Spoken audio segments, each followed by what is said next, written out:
The Working Group on Women in the 21st Century Workforce will come to order. The Working Group is holding its first official meeting today to take an in-depth look at the challenges that women face in the workforce. Generations of women have persevered and fought for this country to afford equal rights to all citizens, regardless of sex. Women have made great strides and achieved so much in this country, but the fact remains that so many women and girls still face barriers to achieving their full potential. 2/3 of minimum wage workers are women, and women are 80% more likely than men that live in poverty at 65. And at the same time, 4 in 10 American families look to women as their sole breadwinners. I live that in my life. As conservatives, we should champion opportunity for women in the workplace. The solution to these issues may not always lie in an act of Congress, however, but we must have a duty to discuss the issues and raise awareness in our role as a platform. This issue, by the way, is personal to me.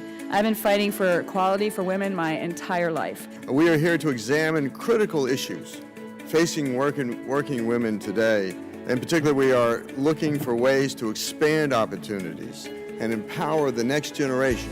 Research points out that women are 3 times more likely than men to say that they've missed out on an assignment or promotion or raise due to gender. What we have found through research is that higher returns on equity are gained, profitability goes up, revenue goes up, turnover goes down, and engagement levels go up when there is a balance of women sitting at the top of organizations. Low-waged women are at an extremely high risk for not being able to find adequate, safe housing in this country.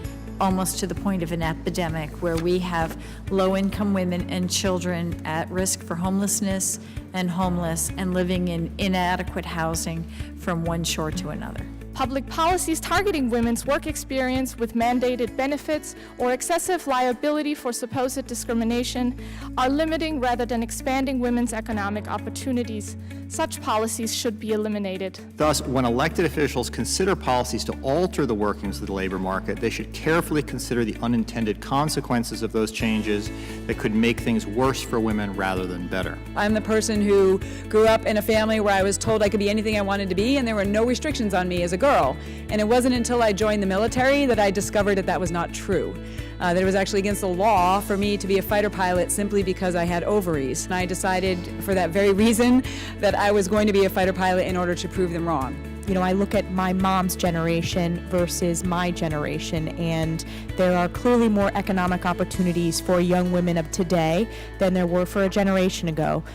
If you look at the millennial generation, we're the most educated, most diverse generation in this country's history. I started a Young Women's Leadership Program to put women in leadership positions in front of young girls in junior high and high school so they can start seeing and hearing the stories.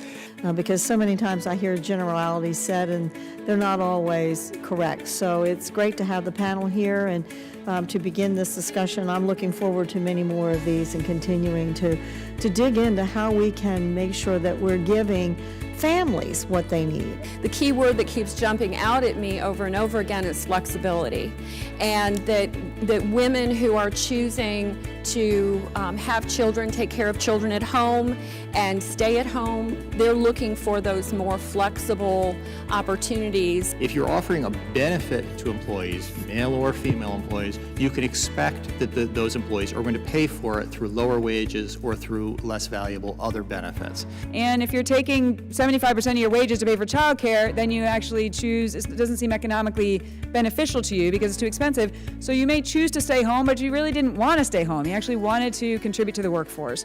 Unfortunately, with low-income families, 6 weeks off is a luxury that many of them cannot afford. So we have seen Habitat home buyers returning, or Habitat homeowners returning to work 3, 4, 5 days after having a child. Otherwise, she can't afford the house because of childcare. It's the most critical issue that we're hearing. The reason people are flexing and taking the only job that they can find that allows them to be home during the hours that their children are at home. Employers are sometimes reluctant to invest in female employees in terms of experience and skills and training because they're not sure if that investment is going to pay off if the woman leaves the job or leaves the workforce when she has children. I think incentives for women to get training themselves helps get around that problem. America is about treating people as individuals.